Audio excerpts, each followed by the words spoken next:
श्री साई नाथाय नमः। अध्याय 6। रामनवमी उत्सव, मस्जिद का जीर्णोद्धार, गुरु के कर स्पर्श की महिमा, चंदन समारोह, उर्स और रामनवमी का समन्वय, मस्जिद का जीर्णोद्धार। गुरु के कर स्पर्श के गुण। जब सद्गुरु ही नाव के खवैया है तो वे निश्चय ही कुशलता तथा सरलता पूर्वक इस भवसागर के पार उतार देंगे। सद्गुरु शब्द का उच्चारण करते ही मुझे श्री साईं की स्मृति आ रही है। ऐसा प्रतीत होता है मानो वे स्वयं मेरे सामने खड़े हैं और मेरे मस्तक पर उदी लगा रहे हैं। देखो देखो, वे अब अपना वरद हस्त उठाकर मेरे मस्तक पर रख रहे हैं। अब मेरा हृदय आनंद से भर गया है। मेरे नेत्रों से प्रेमाश्रु बह रहे हैं। सद्गुरु के कर स्पर्श की शक्ति महान आश्चर्यजनक है। लिंग शरीर जो संसार को भस्म करने वाली अग्नि से भी नष्ट नहीं होती है, वह गुरु के कर स्पर्श से पल भर में नष्ट हो जाता है। अनेक जन्मों के समस्त पाप नष्ट हो जाते हैं। ऐसे व्यक्ति जिन्हें धार्मिक और ईश्वरीय प्रसंगों में पूर्ण रुचि है, उनके भी मन स्थिर हो जाते हैं। श्री साईं बाबा के मनोहर रूप के दर्शन कर कंठ प्रफुल्लित से रुद्ध जाता है। आंखों से अश्रुधारा प्रवाहित होने लगती है और जब हृदय भावों से भर जाता है, तब सोहम भाव की जागृति होकर आत्मा अनुभव के आनंद का आभास होने लगता है। मैं और तू का भेद नष्ट हो जाता है और तत्क्षण ही ब्रह्म के साथ अभिन्नता प्राप्त हो जाती है। जब मैं धार्मिक ग्रंथों का पठन करता हूँ तो क्षण क्षण में सद्गुरु की स्मृति हो आती है। बाबा राम या कृष्ण का रूप धारण कर मेरे सामने खड़े हो जाते हैं और स्वयं अपनी जीवन कथा मुझे सुनाने लगते हैं। अर्थात जब मैं भगवत का श्रवण करता हूँ तब बाबा श्री कृष्ण का स्वरूप धारण कर लेते हैं और तब मुझे ऐसा प्रतीत होने लगता है कि वे ही भगवत या भक्तों के कल्याणार्थ उद्धव गीता सुना रहे हैं। जब कभी भी मैं किसी से वार्तालाप किया करता हूँ तो मैं बाबा की कथाओं को ध्यान में लाता हूँ, जिससे उनका उपयुक्त अर्थ समझाने में सफल हो सकूं। तब एक शब्द या वाक्य की रचना भी नहीं कर पाता हूँ, परंतु जब वे स्वयं कृपा कर मुझसे लिखवाने लगते हैं तब फिर उसका कोई अंत नहीं होता। जब भक्तों में अहंकार की वृद्धि होने लगती है तो वे शक्ति प्रदान कर उसे अहंकार शून्य बनाकर अंतिम ध्याय की प्राप्ति करा देते हैं तथा उसे संतुष्ट कर अक्षय सुख का अधिकारी बना देते हैं। जो बाबा का नमन कर अनन्य भाव से उनकी शरण में जाता है, उसे फिर कोई साधना करने की आवश्यकता नहीं है। धर्म, अर्थ, काम और मोक्ष उसे सहज ही प्राप्त हो जाते हैं। ईश्वर के पास पहुंचने के 4 मार्ग हैं: कर्म, ज्ञान, योग और भक्ति। इन सब में भक्ति मार्ग अधिक कंटकाकीर्ण, गड्ढों और खाइयों से परिपूर्ण है। यदि सद्गुरु पर विश्वास कर गड्ढों और खाइयों से बचते हुए और प्रदानक्रमण करते हुए सीधे अग्रसर होते जाओगे तो तुम अपने ध्येय अर्थात ईश्वर तक आसानी से पहुंच जाओगे। श्री साईं बाबा ने निश्चयात्मक स्वर में कहा है कि स्वयं ब्रह्म और उनकी विश्व को उत्पत्ति, रक्षण और लय करने आदि की भिन्न भिन्न शक्तियों के पृथकत्व में भी एकत्व है। ऐसे ही ग्रंथकारों ने दर्शाया है। भक्तों के कल्याणार्थ श्री साईं बाबा ने स्वयं जिन वचनों से आश्वासन दिया है, उनको नीचे उद्धृत किया जाता है। मेरे भक्तों के घर अन्न और वस्त्र की कभी अभाव नहीं होगी। यह मेरा वैशिष्ट्य है कि जो भक्त मेरी शरण में आ जाते हैं और अंतःकरण से मेरे उपासक हैं, उनके कल्याणार्थ में सदैव चिंतित रहता हूँ। कृष्ण भगवान ने भी गीता में यही समझाया है। इसीलिए भोजन तथा वस्त्र के लिए अधिक चिंता न करो। यदि कुछ मांगना ही है तो ईश्वर को ही मांगो। सांसारिक मान व उपाधियां त्याग कर ईश कृपा तथा अभयदान प्राप्त करो और उन्हीं के द्वारा सम्मानित हो। सांसारिक साधनों से कुपथगामी मत बनो। अपने इष्ट को दृढ़ता से पकड़े रहो। समस्त इंद्रियों और मन को ईश्वर चिंतन में प्रवृत्त रखो। किसी पदार्थ से आकर्षित न हो। सदैव मेरे स्मरण में मन को लगाए रखो ताकि वह देह, संपत्ति व ऐश्वर्य की ओर प्रवृत्त न हो। तब चित्त स्थिर, शांत व निर्भय हो जाएगा। इस प्रकार की मनःस्थिति प्राप्त होना इस बात का प्रतीक है कि वह सुसंगति में है। यदि चित्त की चंचलता नष्ट न हुई तो उसे एकाग्र नहीं किया जा सकता। बाबा की उपयुक्त शब्दों को उद्धृत कर ग्रंथकार शिरडी के रामनवमी उत्सव का वर्णन करता है। शिरडी में मनाए जाने वाले उत्सवों में रामनवमी अधिक धूमधाम से मनाई जाती है। अतएव इस उत्सव का पूर्ण विवरण जैसा कि साई लीला पत्रिका के पृष्ठ 197 पर प्रकाशित हुआ था। यहाँ संक्षेप में दिया जाता है। प्रारंभ। कोपरगांव में श्री गोपालराव गुंड नाम के एक इंस्पेक्टर थे। वे बाबा के परम भक्त थे। उनकी 3 स्त्रियां थी, परंतु एक के भी संतान न थी। श्री साईं बाबा की कृपा से उन्हें एक पुत्र रत्न की प्राप्ति हुई। इस हर्ष के उपलक्ष्य में सन 1897 में उन्हें विचार आया कि शिरडी में मेला अथवा उर्स भरवाना चाहिए। उन्होंने यह विचार शिरडी के अन्य भक्त तात्या पाटिल, दादा कोते पाटिल और माधवराव के समक्ष विचारणार्थ प्रकट किया। उन सभी को यह विचार अति रुचिकर प्रतीत हुआ तथा उन्हें बाबा की भी स्वीकृति और आश्वासन प्राप्त हो गई। उर्स भरने के लिए सरकारी आज्ञा आवश्यक थी, इसीलिए एक प्रार्थना पत्र कलेक्टर के पास भेजा गया, परंतु ग्राम कुलकर्णी के आपत्ति उठाने के कारण स्वीकृति प्राप्त न हो सकी। परंतु बाबा का आश्वासन तो प्राप्त हो ही चुका था, अतः पुनः प्रयत्न करने पर स्वीकृति प्राप्त हो गई। बाबा की अनुमति से रामनवमी के दिन उर्स भरना निश्चित हुआ। ऐसा प्रतीत होता है कि कुछ निष्कर्ष ध्यान में रखकर ही उन्होंने ऐसा आज्ञा दी, अर्थात उर्स व रामनवमी के उत्सवों का एकीकरण तथा हिंदू मुस्लिम एकता, जो भविष्य की घटनाओं से ही स्पष्ट है कि यह अध्याय पूर्ण सफल हुआ।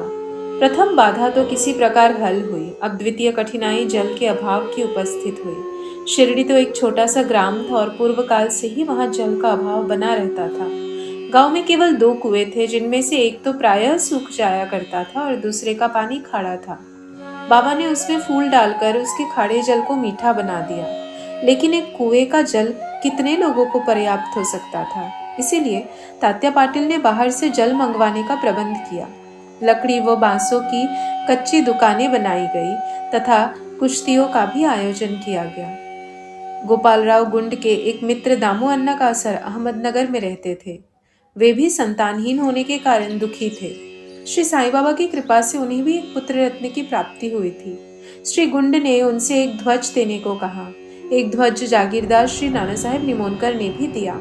ये दोनों ध्वज बड़े समारोह के साथ गांव में से निकाले गए और अंत में उन्हें मस्जिद, जैसे बाबा द्वारकामाई के नाम से पुकारते थे, उसके कोनों पर फहरा दिया गया। यह कार्यक्रम अभी भी पूर्ववत ही चल रहा है। चंदन समारोह। इस मेले में एक अन्य कार्यक्रम का भी श्री गणेश हुआ, जो चंदन उत्सव के नाम से प्रसिद्ध हुआ। यह कोरहल के एक मुस्लिम भक्त श्री आमिर शक्कर दलाल के मस्तिष्क की सूझ थी। प्रायः इस प्रकार का उत्सव सिद्ध मुस्लिम संतों के सम्मान में ही किया जाता है। बहुत सा चंदन घिसकर और बहुत सी चंदन धूप थालियों में भरी जाती है तथा लोबान जलाते हुए और अंत में उन्हें मस्जिद में पहुंचाकर जुलूस समाप्त हो जाता है। थालियों का चंदन और धूप नीम पर और मस्जिद की दीवारों पर डाल दिया जाता है। उस उत्सव का प्रथम प्रारंभ 3 वर्षों तक श्री आमिर शक्कर ने किया और उनके पश्चात उनकी धर्मपत्नी ने किया। इस प्रकार हिंदुओं द्वारा ध्वज व मुसलमानों के द्वारा चंदन का जुलूस एक साथ चलने लगा और अभी तक उसी तरह चल रहा है। प्रबंध। रामनवमी का दिन श्री साईं बाबा के भक्तों को अत्यंत ही प्रिय है और पवित्र भी। कार्य करने के लिए बहुत से संयम सेवक तैयार हो जाते थे और वे मेले के प्रबंध में सक्रिय भाग लेते थे। बाहर के समस्त कार्यों का भार तात्या पाटिल और भीतर के कार्यों को श्री साईं बाबा की एक परम भक्त महिला राधा कृष्ण माई संभालती थी। इस अवसर पर उनका निवास स्थान अतिथियों से परिपूर्ण रहता और उन्हें सब लोग की आवश्यकताओं का भी ध्यान रखना पड़ता। साथ ही वे मेले की समस्त आवश्यक वस्तुओं का भी प्रबंध करती थी। दूसरा कार्य जो वे स्वयं खुशी से किया करती वह था मस्जिद की सफाई करना, चूना पोतना आदि। मस्जिद की फर्श तथा दीवारें निरंतर धुनी जलने के कारण काली पड़ गई थी। जब रात्रि का बाबा चावड़ी में विश्राम करने जाते तब वे यह कार्य कर लिया करती थी। समस्त वस्तुएं धुनी सहित बाहर निकालनी पड़ती थी और सफाई व पुताई हो जाने के पश्चात पूर्ववत सजा दी जाती थी। बाबा का अनंत प्रिय कार्य गरीबों को भोजन कराना भी इस कार्यक्रम का एक अंग था। इस कार्य के लिए बृहद भोज का आयोजन किया जाता था और अनेक प्रकार की मिठाइयाँ बनाई जाती थी। यह सब कार्य राधा कृष्ण माई के निवास स्थान पर ही होता था। बहुत से धनाढ्य व श्रीमंत भक्त इस कार्य में आर्थिक सहायता पहुंचाते थे। उर्स का रामनवमी के त्योहार में समन्वय। सब कार्यक्रम इसी तरह उत्तम प्रकार से चलता रहा और मेले का महत्व शनैः शनैः बढ़ता ही गया। सन 1911 में एक परिवर्तन हुआ। एक भक्त कृष्णराव जोगेश्वर भीष्म अमरावती के दादा साहेब खापर्डे के साथ मेले के एक दिन पूर्व शिरडी को दीक्षितवाड़े में ठहरे। जब वे दालान में लेटे हुए विश्राम कर रहे थे तब उन्हें एक कल्पना सूझी।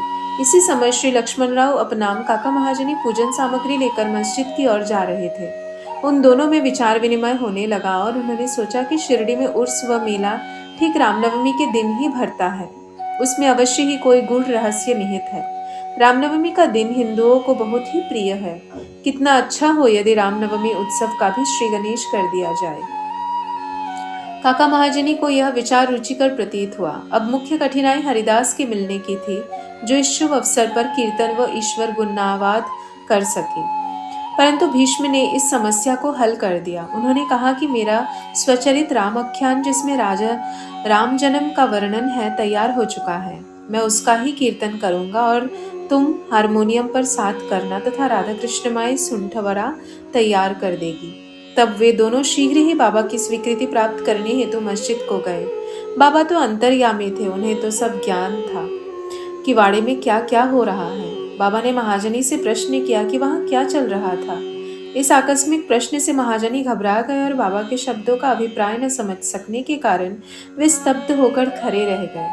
तब बाबा ने भीष्म से पूछा कि क्या बात है।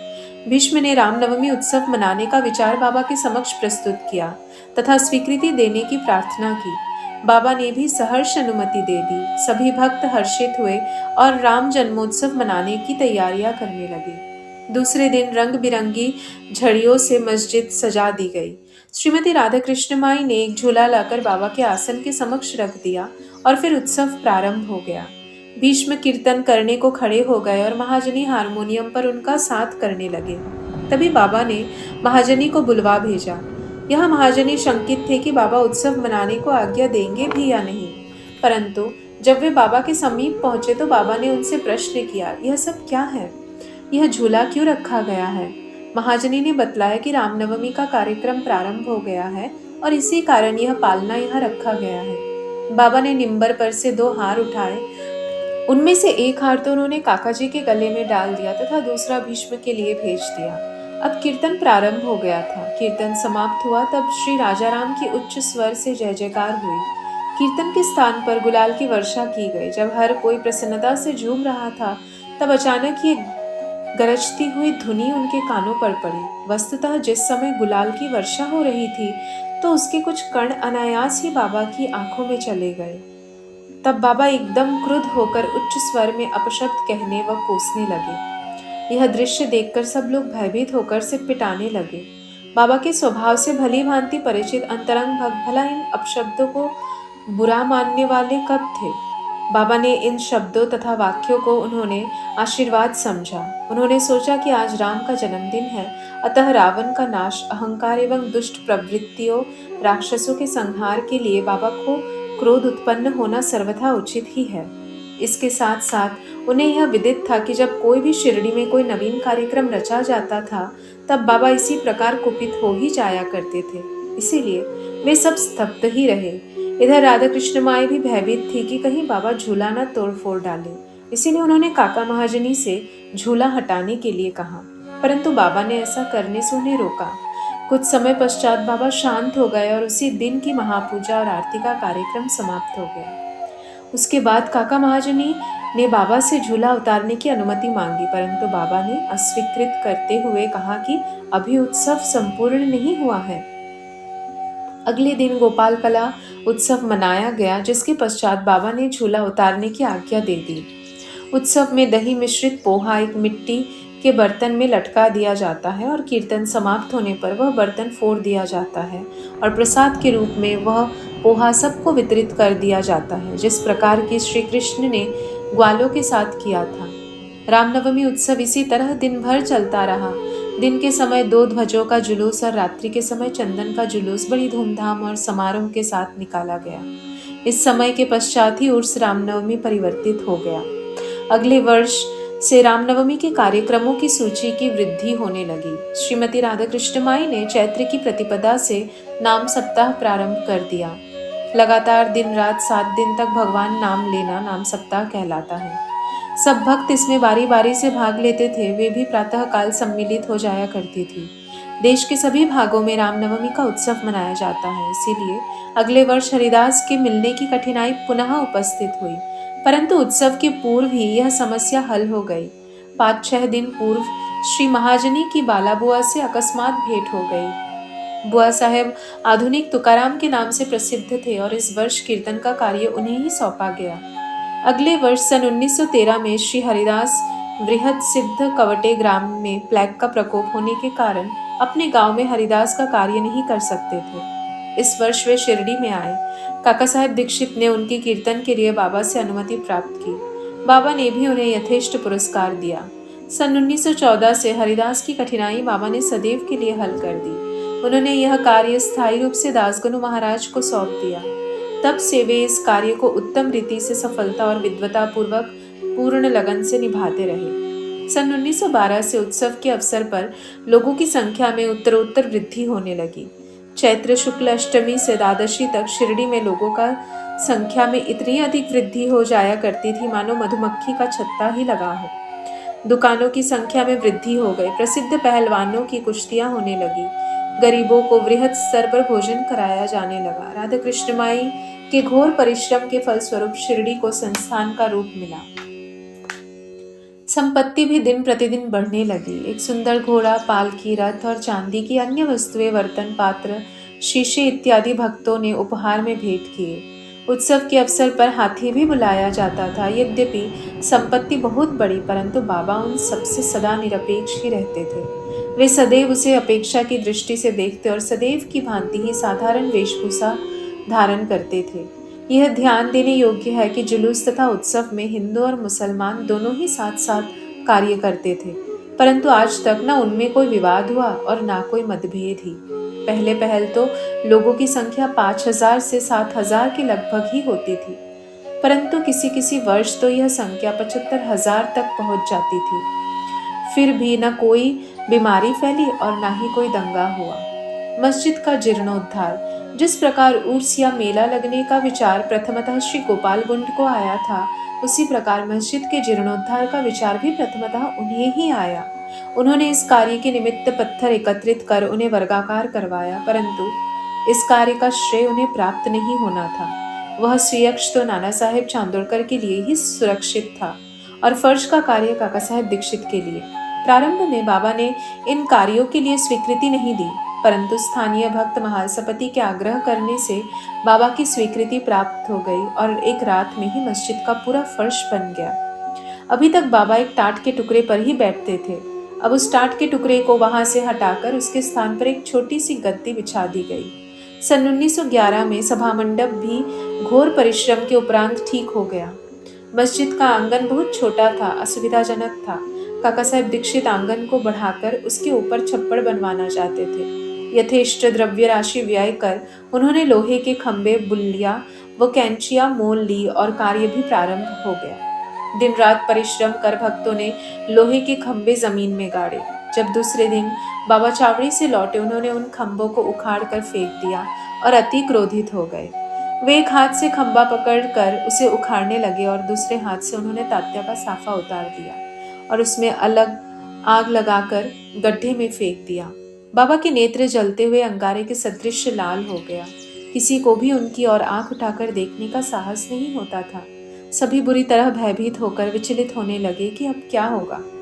भागोजी शिंदे कुछ साहस कर आगे बढ़े, पर बाबा ने उन्हें धक्का देकर पीछे ढकेल दिया। माधवराव की भी वही गति हुई। बाबा उनके ऊपर भी ईंट के ढेले फेंकने लगे। जो भी उन्हें शांत करने गया, उसकी वही दशा हुई। कुछ समय के पश्चात क्रोध शांत होने पर बाबा ने एक दुकानदार को बुलाया और एक जरीदार साफा खरीदकर अपने हाथों से उसे तात्या के सिर पर बांधने लगे, जैसे उन्हें विशेष सम्मान दिया जा रहा हो। इस विचित्र व्यवहार देखकर भक्तों को आश्चर्य हुआ। वे समझ नहीं पा रहे थे कि किस अज्ञात कारण से बाबा इतने क्रोधित हुए।